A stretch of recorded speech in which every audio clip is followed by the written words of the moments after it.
चुनाव का मौसम है। राजनेता तमाम तरीके के दावे कर रहे हैं, जनता के बीच पहुंच रहे हैं, जनता की समस्याओं के समाधान का भरोसा भी दिला रही है। राजस्थान के शिक्षा मंत्री से बात की है प्रशांत शर्मा ने। राजस्थान में चुनाव का माहौल बन चुका है। राजस्थान में शिक्षा मंत्री मदन दिलावर भी प्रचार में जुटे हुए हैं, मेरे साथ मौजूद हैं। दिलावर साहब पूरे राजस्थान में प्रचार कर रहे हैं, क्या माहौल दिख रहा है?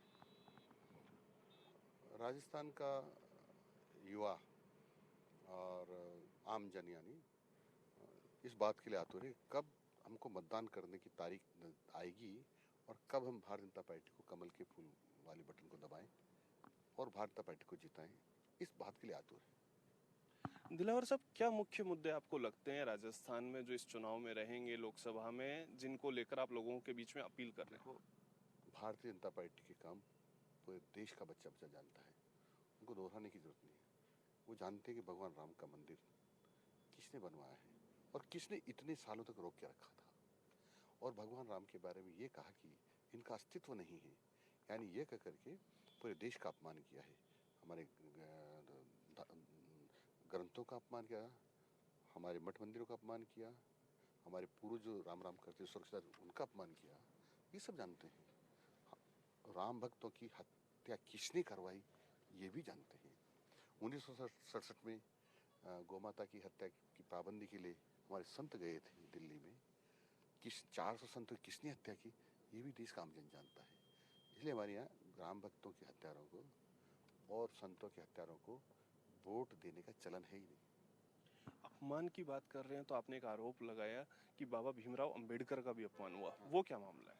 देखो, बाबा भीमराव अंबेडकर जी देश के से सर्वोच्च शिक्षा प्राप्त थे उस समय, और उन्होंने संविधान की रचना की जिसके आधार पर पूरा देश चल रहा है।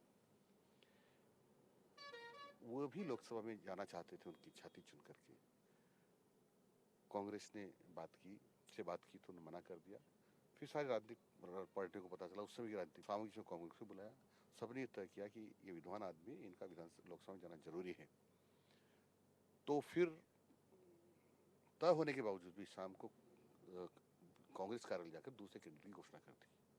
फिर पंडित जवाहरलाल नेहरू जी सहित कांग्रेस के बड़े नेता गए, उनको हरा के आए और शुल्क कास्ट के बारे में और अम्बेडकर जी बारे में क्या फूड शब्दों का उपयोग किया जिसका मैं उपयोग नहीं कर सकता हूँ। यानी अम्बेडकर जी और अनुसूचित जाति के लोगों की इस देश में सबसे बड़ी दुश्मन है तो कांग्रेस पार्टी है। अनुसूचित जाति लोगों के लिए, मुसलमानों के लिए कहती है कांग्रेस कि ये कहाँ जाएंगे, इनको जूते मारेंगे तब भी कांग्रेस को वोट देंगे। इस बयान कांग्रेस दे रही है? हाँ, कई बार दिया है। इसका मतलब कांग्रेस ये अनुसूचित जाति के लोगों का बंधक बनती है। ये भी कहा अनुसूचित जाति के लोगों को तो बोलना हम नहीं सिखाया, जिसको हम गूंगे ही पैदा हुए थे, हम तो बोलना ही नहीं जानते थे अनुसूचित जाति के लोग। तो इस प्रकार की बातें करके और मुसलमानों के लिए कहते इनको तो हम डर दिखा देंगे कि भाई भाजपा आ गई तो तुमको खा जाएगी, तुमको देश से बाहर निकाल देगी, तुम्हारे साथ जाते करेगी।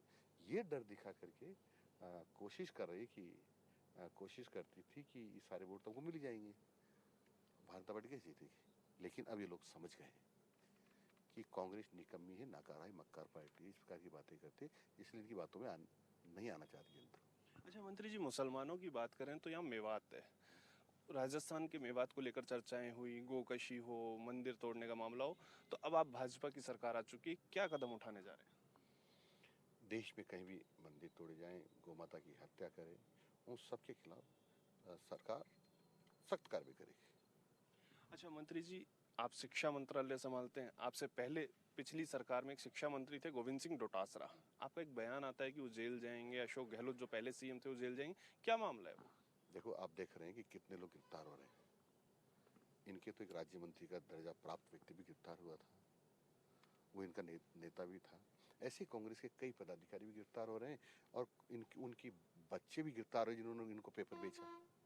और राजीव स्टडी सर्कल जो इनका है उसमें कांग्रेस के लोग हैं, उनको इन्होंने चाबी दे दी पेपर की, वो स्ट्रांग रूम की। वो जो स्ट्रांग रूम में जो पेपर रखते वो चाबी खोलते और निकाल के बेच देते। तो इन्होंने ही उनको बेचने के लिए प्रेरित किया।